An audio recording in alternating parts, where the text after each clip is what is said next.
Abel Quesada fue sobre todo una figura del periodismo mexicano por más de medio siglo. No solamente es un caricaturista de largo aliento, sino que es un caricaturista que marca, digamos, nuevas tendencias en la caricatura mexicana. Antes de él, digamos que los caricaturistas más importantes eran gentes como Ernesto García Cabral, Antonio Arias Bernal, Andrés Audifred, que tenían un dibujo muy académico, muy serio, y que eran grandes dibujantes, ¿no? Y no eran tan buenos humoristas, ni eran políticos, digamos, tan avesados. Y Abel Quesada fue otro tipo de caricaturista. Es curioso, realmente a mí siempre me ha intrigado mucho por cómo empezó a dibujar, porque no tenía ningún entorno que digamos que lo pudiera inducir a eso. Es difícil realmente entender cómo fue su interés por el dibujo, pero él dice que tuvo una especie como de aparición, de repente tuvo una inspiración y empezó a dibujar y dibujó la cara de una mujer y inmediatamente, y eso afortunadamente todo esto lo describe mucho mi padre en sus escritos que son fantásticos. Empezó como historietista, se siguió como cronista de espectáculos y cine, fue editorialista político, pero combinaba todo esto de distintas maneras y acudiendo a diferentes soluciones iconoliterarias que lo hacen de verdad un personaje muy atípico, muy difícil de etiquetar, porque era una combinación de texto y dibujo que publicaba en las páginas editoriales y que a veces se inclina más hacia el texto y a veces más hacia el dibujo, y entreveraba de muchas maneras estas dos vertientes de la creación iconoliteraria. Él básicamente se inspira en el trabajo de un escritor y dibujante norteamericano que publicaba en el New Yorker, que se llamaba James Thurber. Y James Thurber hacía una suerte como de historietas reflexivas que eran fantásticas, un género que estaba justo a caballo entre la literatura y el dibujo. Y Abel Quesada retoma las enseñanzas de Thurber y hace un dibujo muy esquemático, muy sencillo, pero muy expresivo, que comunica muy rápidamente con el lector. Y yo estoy convencido de que el gran chiste de Abel Quesada es que contaba historias magníficas. Empezó a hacer historietas también por alguna razón. Y más sorprendente aún tuvo la iniciativa a los 14 años, viviendo en el norte del país, de mandar sus dibujos a algunas publicaciones en México, porque él llegó a México a los 16 años, un poco de aventura, y también no sé cómo conoció a Germán Butze, que era el que hizo Los Supersabios. Y él fue su primera inspiración y, digamos, su primera guía en el dibujo, y de allí salieron sus primeras historietas y sus primeros cómics. Era un pensador profundo y agudo. Y es curioso porque, digamos, no se puede negar que entonces ahí hay una especie de exponente de intelectualidad, pero él era en ciertos sentidos como antiintelectual. Él tenía muy en el fuero interno una especie de sospecha de que los intelectuales eran unos haraganes, ¿no? Él se consideraba un enemigo público, reiterado e incansable de la solemnidad, a la que declaraba como una suerte de la ropa de etiqueta de la mediocridad. Y asumía que la solemnidad era uno de los grandes defectos de la vida pública mexicana, fuese en sus gobernantes o en los gobernados, y que eso nos restringía la creatividad y la imaginación y reducía las cosas a la pura simulación o las apariencias.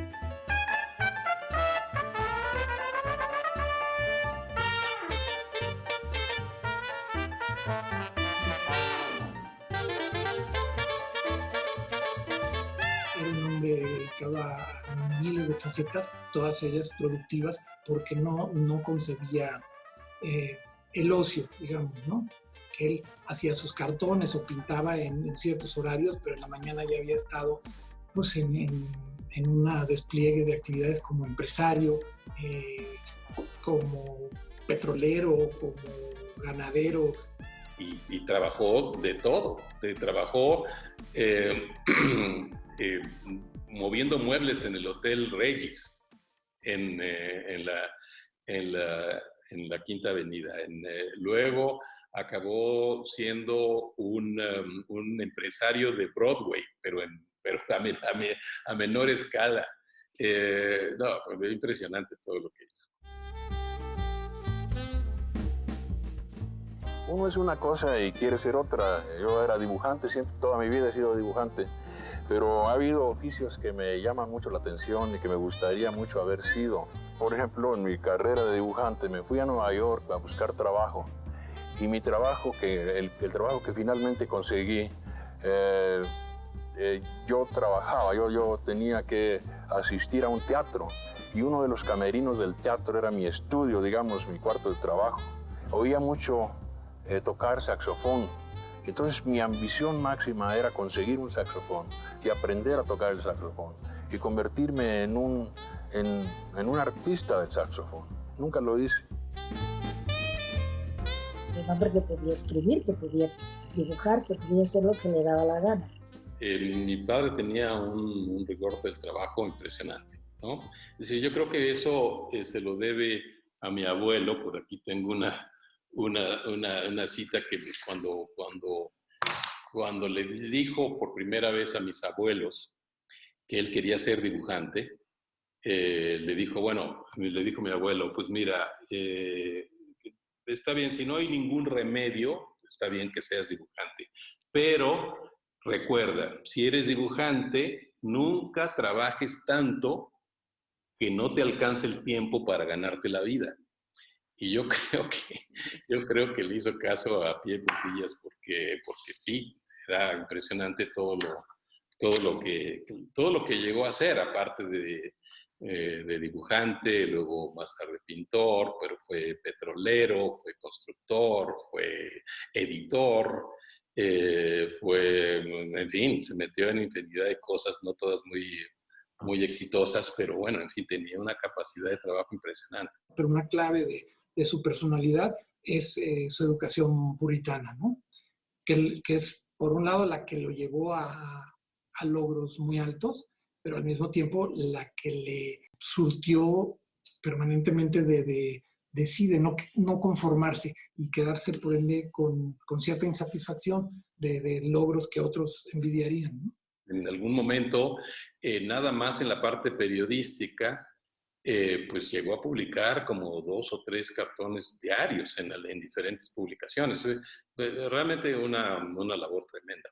La parte de él como periodista era muy fascinante porque nosotros veíamos todo el, digamos, trayecto que él tenía que recorrer a diario para hacer su cartón. Mi papá era muy madrugador, se arreglaba, se vestía, se ponía a desayunar, ya bañado y arreglado, y empezaba a leer el periódico, y ahí empezaba la labor de él para idear su cartón del día. Era un hombre muy peculiar, encantador, que tenía una visión, todo lo que veía que captaba, tenía la gracia de poderlo poner en sus cartones. Sabía hacer una crítica espectacular. Era un hombre muy, muy, muy singular. Entonces, claro, y sabía tratar todo lo que era la crítica, sabía muy bien.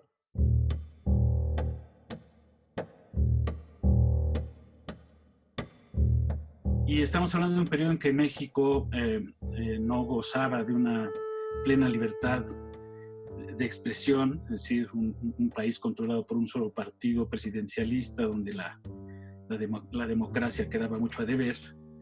Él desde sus distintos foros, ejerció un periodismo muy libre, muy crítico, no solo con el gobierno, sino también con la sociedad. era tan crítico de los malos gobiernos como de los malos pueblos, que a la postre felizmente fue premiada con el hecho de que el público, el gran público que llegó a congregar, la admitió como parte del imaginario colectivo de nuestro país y tuvo la fortuna, como esos grandes dibujantes, digamos, Posada, Leopoldo Méndez, Rogelio Naranjo y muchos otros más, de incorporar sus imágenes a nuestra manera de ver, de hacer que los retratados asumieran como fuente de reconocimiento sus propios dibujos, que por cierto no eran condescendientes con nuestros muchos defectos como comunidad.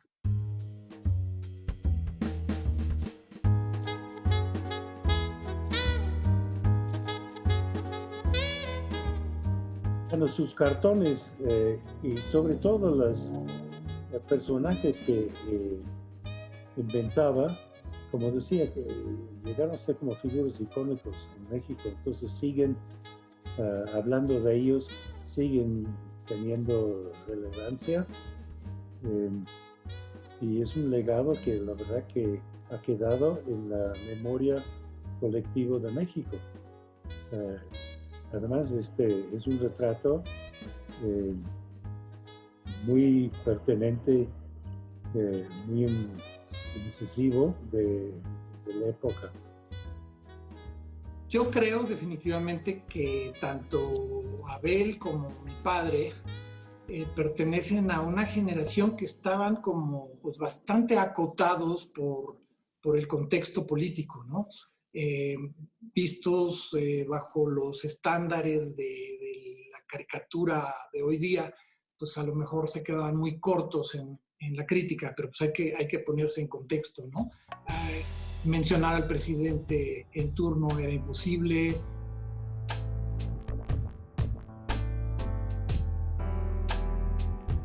A mí me gusta la verdad como fondo de las cosas. En todo lo que uno dice debe haber un fondo de verdad. En el humor, por ejemplo, si no existe la verdad, no está sustentado en nada y es un humor intrascendente y frívolo, es un chiste. Cuando existe la verdad en el fondo de algo donde se usa el humor, entonces es una idea completa. Es un hombre que tuvo la enorme habilidad, digamos, de ser crítico, siendo, al final de cuentas, un hombre del sistema. Deja un pensamiento y un análisis que trasciende, que representa la época, pero también la trasciende, ¿no? En ese sentido, yo lo he comparado en algunas cosas tanto con Samuel Ramos o Octavio Paz, o bien con algunos íconos de la cultura popular que inciden en lo que son los arquetipos colectivos, como bien podrían ser tanto la familia Burrón como los polivoces.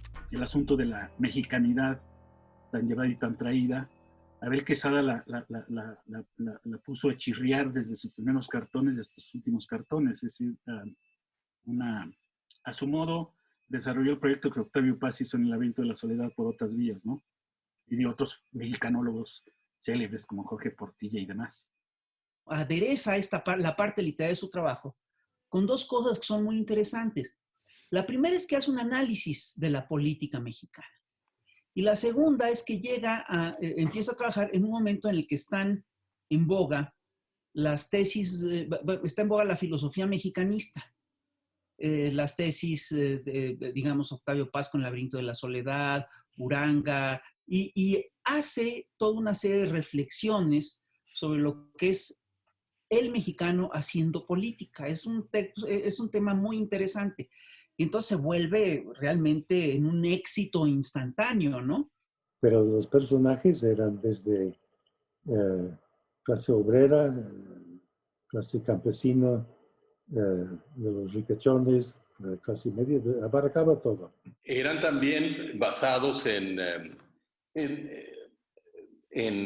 personajes que conoció en la vida real, o los inventó basados en algunos compañeros o amigos que tenían. Es decir, por ejemplo, su primer personaje, su primera tira cómica, un personaje que se llamaba Máximo Tops, Y Máximo Tops era un boxeador frustrado, bueno, un boxeador más bien que era tímido y que no le gustaba pelear, pero de todas maneras tenía que hacerlo.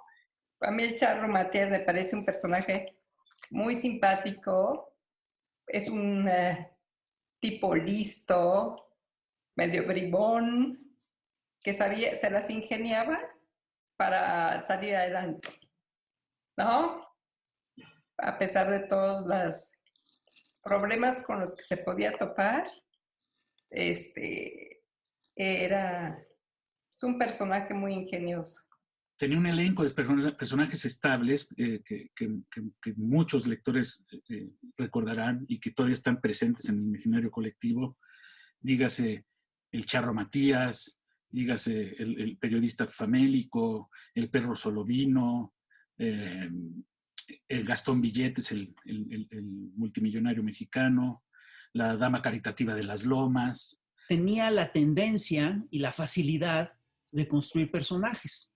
Entonces, hay algunos personajes que dibujó muchísimo y que son muy poco recordados. Por ejemplo, él tenía uno que se llama al que él llamaba el señor Pérez, que era un hombre de clase media y que en realidad lo representaba a él.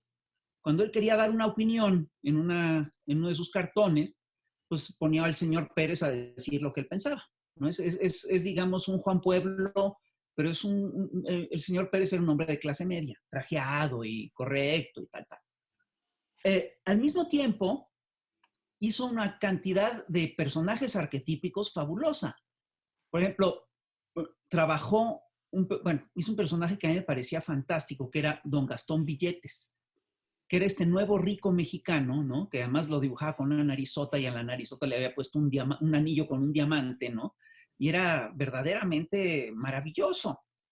Don Gastón Billetes era una maravilla porque encarnaba además el espíritu del nuevo rico mexicano. Estos personajes los creó para dialogar con ellos a través del cartón. Es decir, convertía el cartón como una especie de espacio de ficción historietil, y estos personajes que hablaban, digamos, que permitían hablar, le hablaban a él, pero a través de ellos también podía hacer una crítica de costumbres, que también fue otra de sus vertientes. La mexicanidad como una enfermedad perniciosa y mortal a la larga fue también puesta en crítica a través de sus arquetipos, ¿no? Y sobre todo sabía hacer muy bien eso con la clase política. Entonces ahí también organizó toda una serie de arquetipos que eran fantásticos. Por ejemplo, la figura del tapado, tal como la conocemos hoy en día, la organizó él. La idea de que había un candidato escondido y todo eso es vieja, data de hecho del siglo XIX, pero el tapado, el que tiene así como su capuchón con dos hoyitos negros, ese lo inventó él. Y también inventó el arquetipo del burócrata de fuelle, ¿no? Que se dobla para prenderle el cigarro al señor y para bolearle los zapatos al presidente y todas esas cosas. Hay una línea de un humor negro ultra cruel y que se da en ciertas representaciones, tanto en la caricatura como en la pintura, de cierto tipo de personajes, ¿no? Los que él más podía detestar. Él detestaba la ineficiencia, el burocratismo, ciertos rasgos como pues un poquito identificables con la cultura nacional y con las que se encarnizaba de una manera pues muy especial. Creo que se maneja mucho, Abel, más que de personajes de carne y hueso específicos, como símbolos. Por ejemplo, el Gastón Billetes, el millonario, el policía con moscas o el campesino, son como símbolos de toda una beta de la sociedad, digamos, ¿no? Tenía, por ejemplo, un personaje que a mí me gustaba mucho, que eran los periodistas de palo, ¿no? Que eran unos periodistas que eran tan flacos, que estaban tan mal alimentados que los dibujaba como una tabla que se sostenía con una horqueta. Y así dibujaba también a los campesinos. Tenía, por ejemplo, personajes que me parecían fantásticos y que duraban 2 o 3 cartones y ya, o 4 cartones y ya. Como por ejemplo la tía Dubiges, que era una señora que iba al cine a llorar y que se iba haciendo chiquitita a medida que más lloraban. Era un personaje fantástico. Y fue muy famoso el personaje del taquero, del terrible hombre de las nieves, este señor que vendía helados en un carrito callejero y que envenenaba a los niños, ¿no? Y también el del perro solovino. Bueno, tenía cantidad de personajes. Tenía también a los planeadores, que eran estos suerte de tecnócratas primeros que se la pasaban planificando el futuro del país. Bueno, tenía cantidad de personajes, ¿no? Y en cuanto a la técnica, yo en ese sentido difiero mucho con la forma en la que mi papá se veía. Mi papá siempre habló como de una manera muy crítica acerca de su técnica o su forma de dibujar. Sin embargo, yo que he podido ver toda su trayectoria, ya que yo ya la veo pues en retrospectiva, tenemos en el archivo todos los documentos que testiguan que era un gran dibujante. Entonces digo, yo creo que él modestamente nunca se calificó así porque le odiaba la solemnidad y la presunción, pero sin embargo yo te puedo decir que era un gran dibujante, ¿no? Es que quizá ahora no podamos evaluar en todo lo que importó, en todo lo que aportó, un ejercicio crítico como el que desempeñó no solo Abel Quesada, felizmente otros caricaturistas también, pero Quesada en un momento muy importante y abriendo camino, cuando la vida política estaba sometida a un riguroso control, y una palabra de más o una ocurrencia de más o un chiste de más podían implicar el cierre de un medio, la censura del espacio del periodista e incluso riesgos personales para estos informadores, ¿no? Él participó en un proyecto de una revista que se llamaba Presente, que dirige Jorge Piñón Sandoval, que también fue censurada. Hizo una pieza extraordinaria, que es un corrido muy famoso de la Revolución de Renato Leduc, que él ilustró, que es una pieza maravillosa, donde se burlaban, por supuesto, de la nueva casta de millonarios generados por la Revolución. Se cerró el medio, desapareció la publicación. Tuvo amenazas personales, por supuesto, de gente de la que habló directamente, políticos a los que se refirió puntualmente. No podemos solamente construir el monumento de héroe de la libertad de expresión de Abel Quesada sin considerar que también había negociaciones, acuerdos, habilidad política para ganarse ese espacio y para no perderlo, ¿no? Y mantener su vínculo con los lectores, que era a final de cuentas lo que importaba. Entonces también para ser un gran cartonista había que ser un gran político. Abel Quesada fue también un gran político. Bueno, principalmente era política, pero también tiene su lado de crítica social. El ejemplo más contundente fue el cartón que publicó el día después del masacre en Tlatelolco. Yo me acuerdo muy bien de ese día y me acuerdo que llegó mi padre con la cara realmente como pocas veces lo había yo visto, es decir, muy angustiado,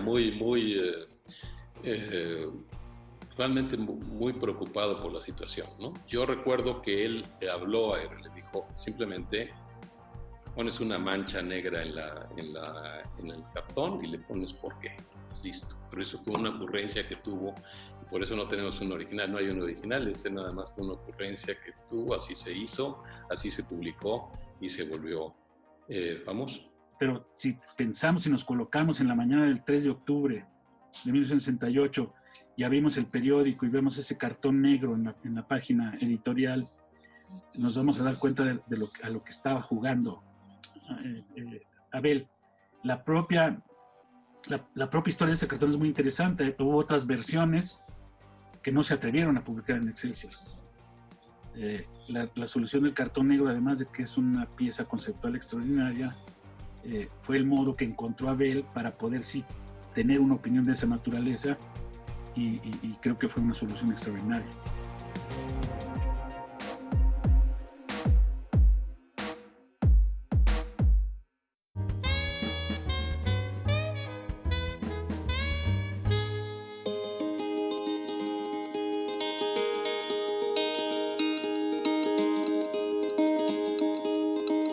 Tenía una actitud sobre todo muy positiva de la vida. Tuvo pocos realmente episodios que lo entristecieron, que digamos que lo amargaron.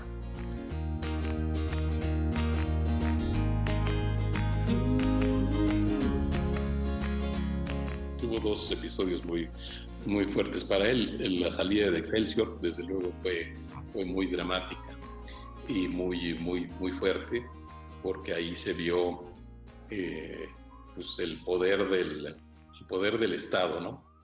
Y después, poco tiempo después, su efímera dirección del Canal 13, también eso le pesó mucho.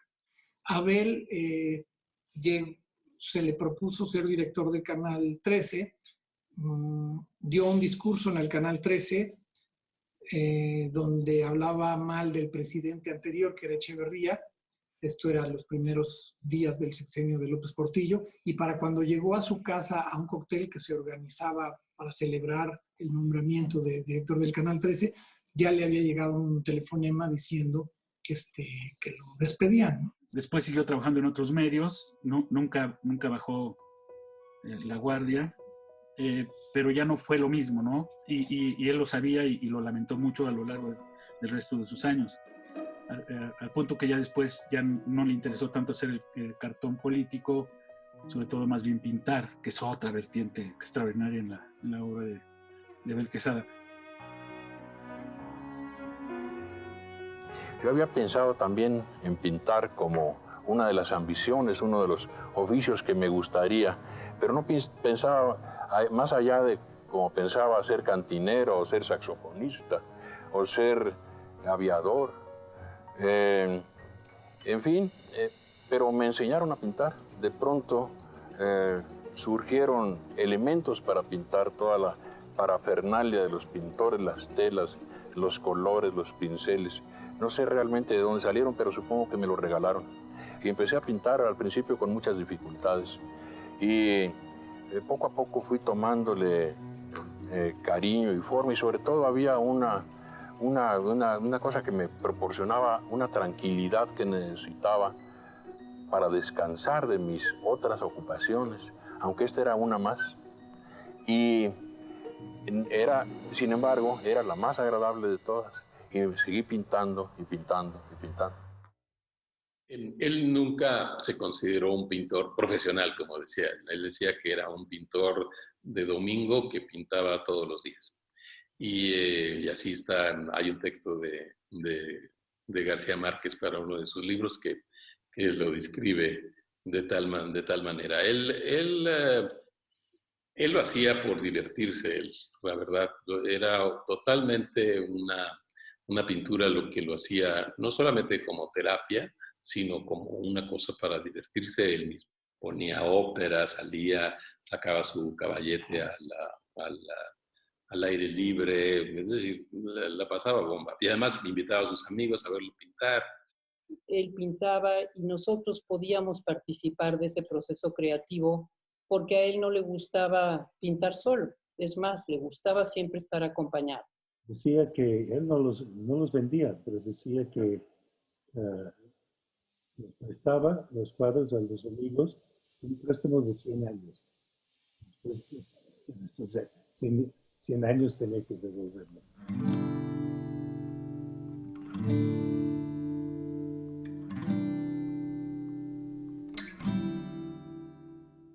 Yo no sabía, nunca aspiré a que mis cuadros, no digo que se expusieran en museos, ni siquiera en galerías. Tampoco pensaba, como decía, que en un momento dado comercializarlos.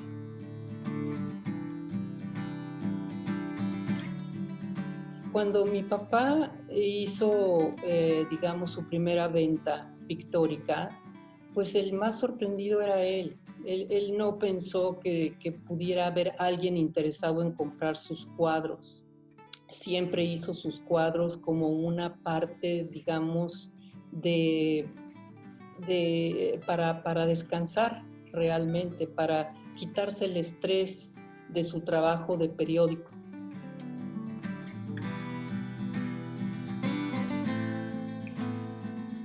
Trata temas así que le tocaba más cerca. Hacía retratos, personajes bailando, paisajes son muy bonitos, así le encantaba.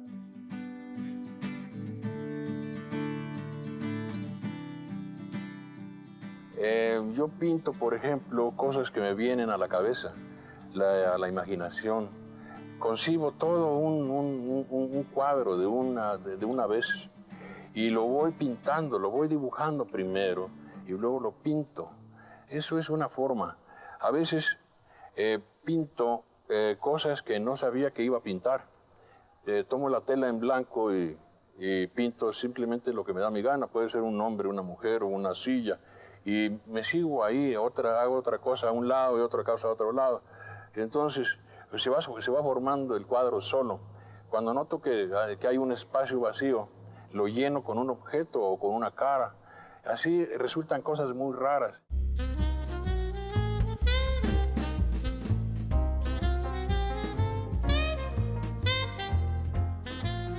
Él llega como tarde en su edad a la pintura, pero entonces llega ya muy maduro, ya un hombre muy hecho, que le da igual tener todo tipo de influencias y admitirlas, que le preocupa pues, decir cierta ocurrencia que le surge, pero entonces en un momento dado problemas como la composición o la paleta de colores obedecen pues a mucho capricho, al antojo del momento, a veleidad, lo cual lo convierte en un artista muy libre. Hay una cosa, todos los pintores tienen un estilo definido, buscan un estilo y lo siguen durante toda su vida. Yo he hecho exactamente lo contrario, no quiero ningún estilo, quiero irme por cualquier lado, tener cualquier influencia. Las influencias son buenas. Las influencias de mis pintores favoritos son maravillosas, aunque no llegue nunca a igualar la calidad, por supuesto, de los grandes pintores.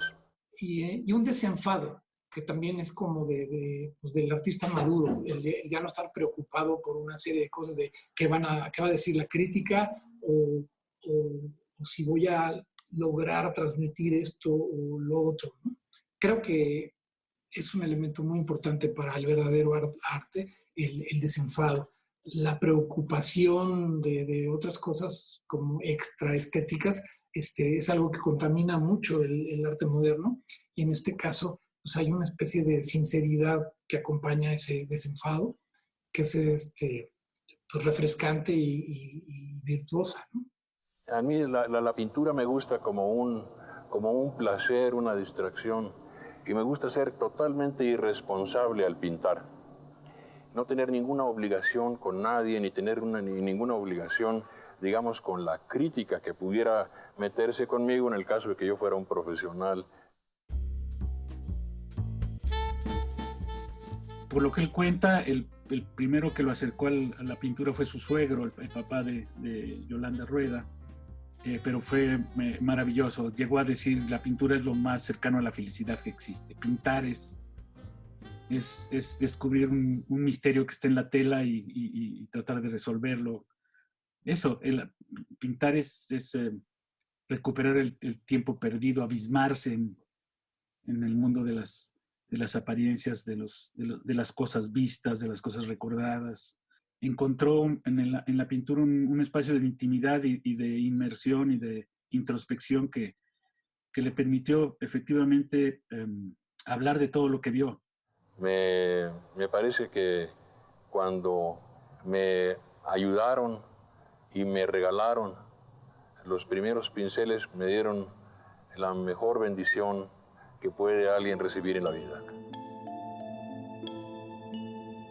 Y me acuerdo que creo que fue en el 89, Pemex le había encargado un mural para el Salón de Juntas, un salón muy grande, en la Torre de Pemex.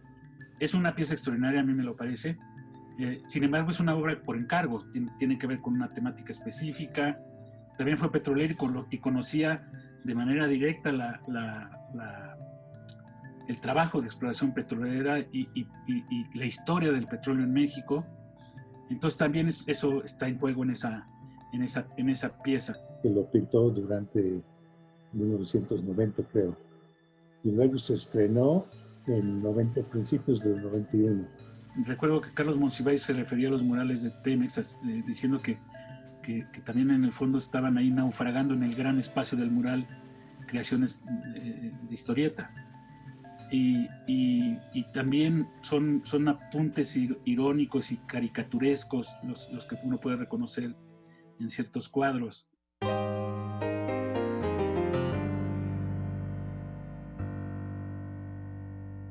Yo la calificaría como una pintura nostálgica, porque todo lo que pintó hablaba de momentos que él recordaba de su pasado. Es decir, muchas de estas imágenes son bitácoras, son recuentos de los lugares donde estuvo, pero no cualquier lugar. Ese rincón específico de un café parisino, esa vista desde una ventana hacia Central Park, esa tarde de lluvia, esa espera en el aeropuerto, esos tiempos perdidos que solo a través de la pintura se pueden volver a ganar. Yo dibujo cuando voy de viaje, dibujo lobbies de hoteles y mujeres y bares y calles y todo lo que me gusta. Me gustan los tranvías, los trenes, los aviones. Todo lo dibujo y después lo convierto en cuadros. Fue un gran viajero a través de las escalas sociales y a través de los espacios geográficos y también a través del tiempo. Y en la pintura pudo tener la pausa, imponer el ritmo que él le convenía a esa construcción de imágenes en que siempre se hacía presente tanto lo que vio como lo que vivió. Y en ese sentido, pues es obviamente la obra más personal.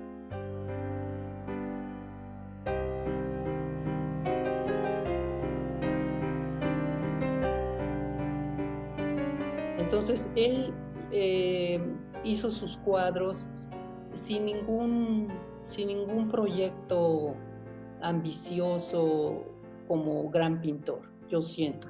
Que después haya resultado que sí lo fue, ¿no? Y que sigue siendo muy solicitada su obra, pues eso sí lo alcanzó a ver. Eso me da mucho gusto porque a pesar de que mi papá muere a los 70 años, sí se pudo dar cuenta del intercambio que existía entre el observador de la obra y él como creador.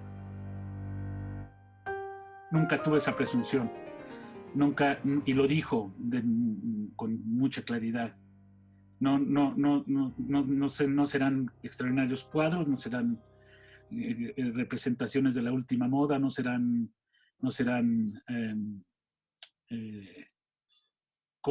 piezas que cambien el curso de la historia de las artes plásticas, pero son cosas que a mí me llenan de una enorme y profunda felicidad. Y solo quiero compartir esa felicidad con los espectadores.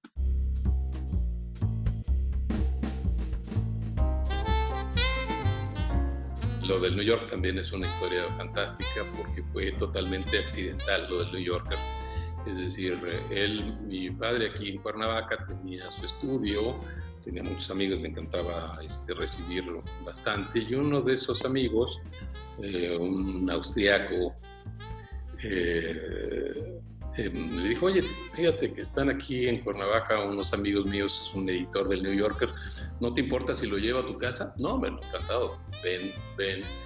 y lo trajo a la casa, lo llevó a la casa y Bill Knapp, que era el nombre del editor, oye, pues su trabajo, mi papá estaba pintando, me encantaba pintar afuera en la terraza al aire libre, y digo, bueno, este trabajo estaría fantástico para la revista, ¿por qué no te interesaría? Y mi papá dijo, desde luego, siempre fue un admirador tremendo de la revista New Yorker, pero en fin, así empezó la relación y que duró más de 6 años y fueron 12 portadas de New Yorker se publicaron, pero lo que salió, que fue fantástico, fue una cantidad de acuarelas que hizo como bocetos para el New Yorker, para las portadas, que hizo y tiene más de 200 y tantas.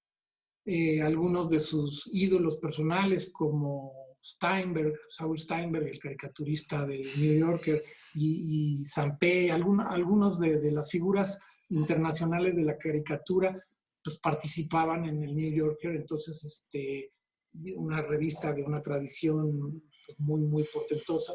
El entrar a la nómina de esa revista y hacer portadas, pues era una conquista personal, sobre todo porque él había estado en sus años mozos. Entonces, el regresar a Nueva York con esta posibilidad es como un retorno triunfal, ¿no?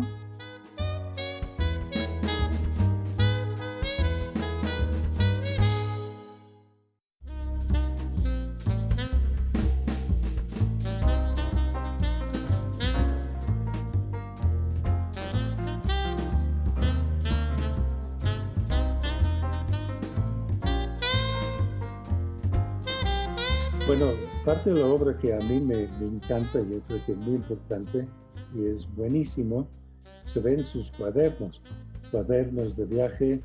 Que son libretas con dibujos de todo lo que estaba él viendo.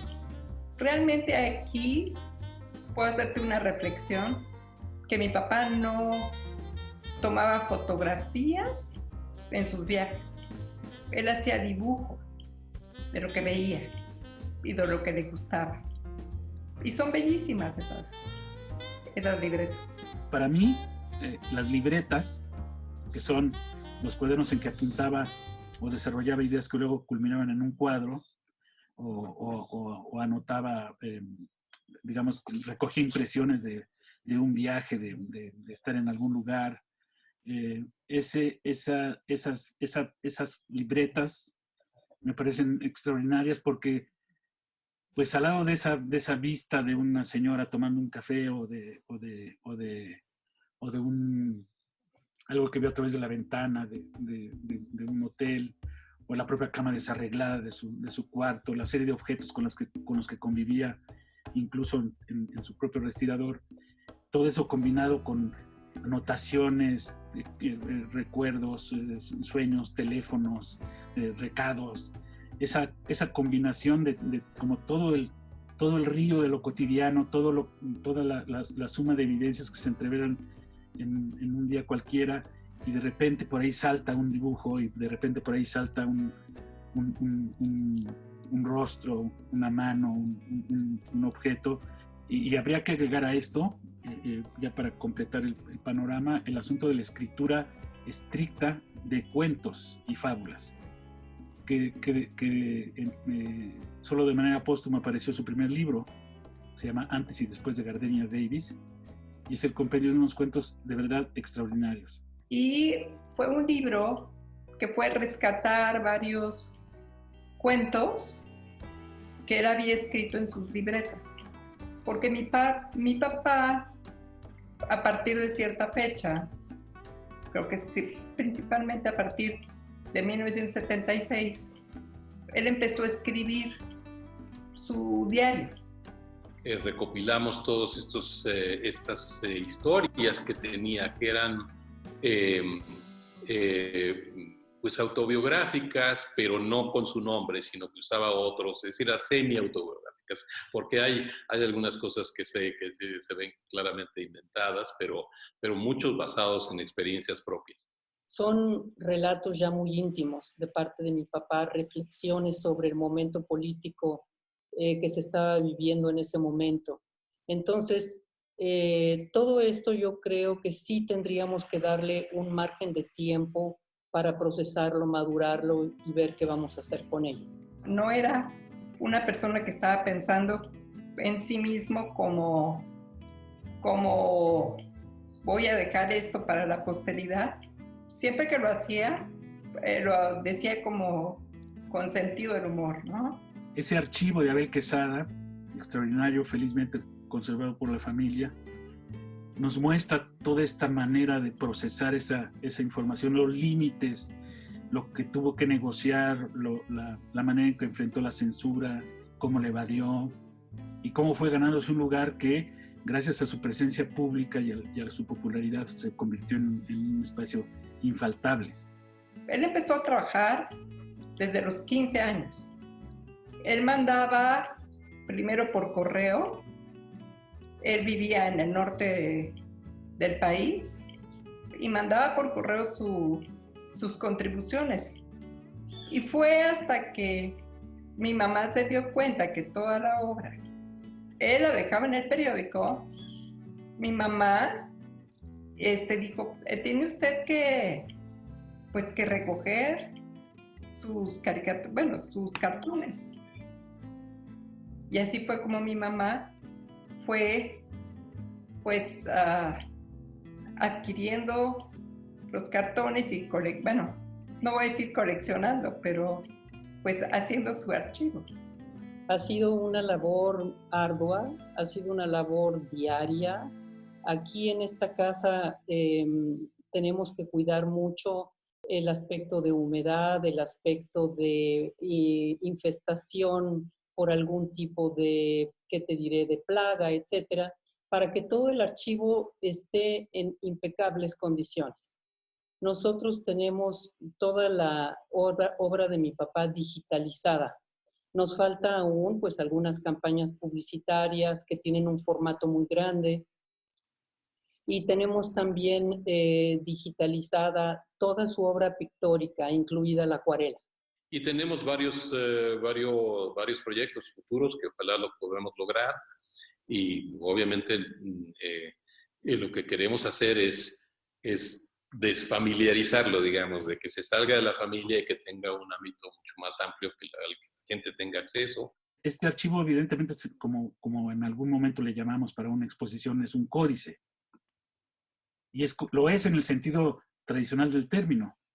Es una crónica iconoliteraria de sucesos, desfiguros, memorias, personajes que fueron construyendo la historia del siglo XX mexicano. Es una de las mejores crónicas que yo conozco, por supuesto, de la más divertida que conozco de la historia del siglo XX mexicano. Porque son 11,000 de cartones, que va desde el periódico Ovaciones, Cine Mundial, Excelsior, Novedades, y bueno, trabajó en El Esto, trabajó en muchísimos periódicos, ¿no? Y otras publicaciones. Aparte, son 547 registros de obra pictórica. Ahí son óleos y acuarelas. Y aparte, son 1,361 de publicidad. Y la fototeca apenas estamos empezando a organizarla, pero también tenemos mucha fotografía. Pero también tenemos algunas, correspondencia con Cuevas, correspondencia con el propio Octavio Paz cuando ganó el Nobel, correspondencia con Carlos Monsiváis, correspondencia con Juan Soriano, en donde Juan Soriano también le regresaba a él otra carta con dibujos. O sea, esas cosas las tenemos. Y eso conforma el acervo del archivo. nos interesa muchísimo que se difunda, que se siga difundiendo, que no se olvide quién fue él, puesto que aquí tenemos guardados 50 años de historia de México, visto desde la visión muy particular de Abel Quesada. Y yo creo que sería pues hasta cierto punto egoísta de parte nuestra no compartirlo, ¿sí? Pero por el otro lado sí nos interesa mucho que acabe siendo el archivo, acabe en una institución que lo proteja, cuya misión sea el protegerlo y también el difundirlo.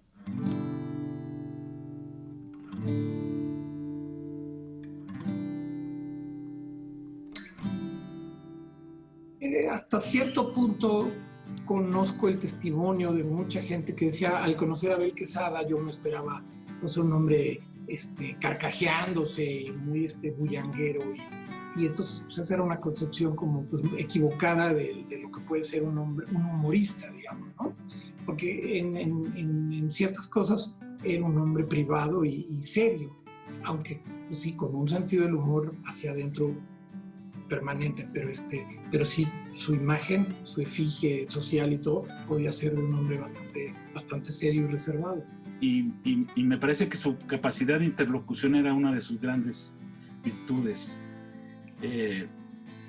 Tenía conversación lo mismo con el bolero que le usaba los zapatos, tenía conversación con el cantinero que le servía sus tragos, por supuesto con la cauda infinita de periodistas con los que trató, una capacidad de diálogo con distintos estratos sociales, con distintos oficios, con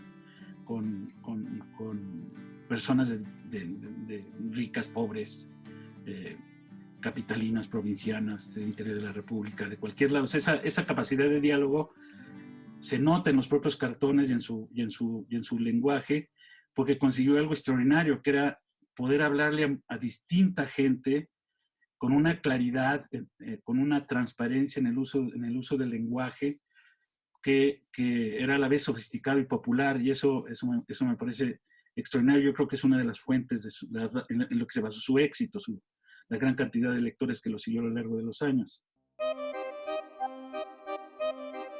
Bueno, los deportes le encantaban. Es decir, por ejemplo, el béisbol, él jugó béisbol desde chico, le gustaban los toros, el fútbol menos, pero pues sobre todo el box también le encantaba. Pues es impresionante el rango de intereses que tenía mi padre, impresionante. Y todo lo que logró hacer, además, ¿no? Porque, es decir, la lucha libre fue en algún momento productor de la televisión, el lucha libre. Tenía una gran capacidad, digamos, así como en sus reuniones con políticos o grandes personajes empresariales, etcétera, podía estar en grandes restaurantes de postín en México y en el resto del mundo. Tenía fascinación por los tacos de moronga que se comía en el taquito, o sea, cierta como subcultura o cultura subterránea de la Ciudad de México, la conocía bien y la disfrutaba, pero sobre todo creo que lo que tenía era una gran capacidad de disfrutar a partir de lo que lo rodeaba y lo que tenía a la mano. Y otra de las cosas que a mí me gusta mucho de su obra como cartonista es que sí era un crítico muy severo del mexicano y del país, ¿no? Pero siempre con una visión de querer mejorar al mexicano y al país. Digamos, usó la vida, disfrutó la vida, aprovechó la vida y creo que se retiró en paz con una sonrisa como creo que se merece alguien así. Era un hombre que aparte tenía la ilusión de hacer algo siempre diferente, lo que fuera, pero era un hombre que entendía las cosas. Entendía la vida, entendía lo que pasaba, entendía la política, entendía la manera de ser de la gente. Un hombre muy especial. Vamos, es un artista, digamos, que sí inventó un género, sí o lo perfeccionó, inventó o perfeccionó un género, construyó muchos de los arquetipos más populares de mediados del siglo XX mexicano, desde el tapado hasta don Gastón Billetes, ¿no? Y además yo creo que debe de ser recordado como un extraordinario narrador y un dibujante mexicanista muy solvente. Nunca olvidemos el ser humano que había detrás de Abel Quesada.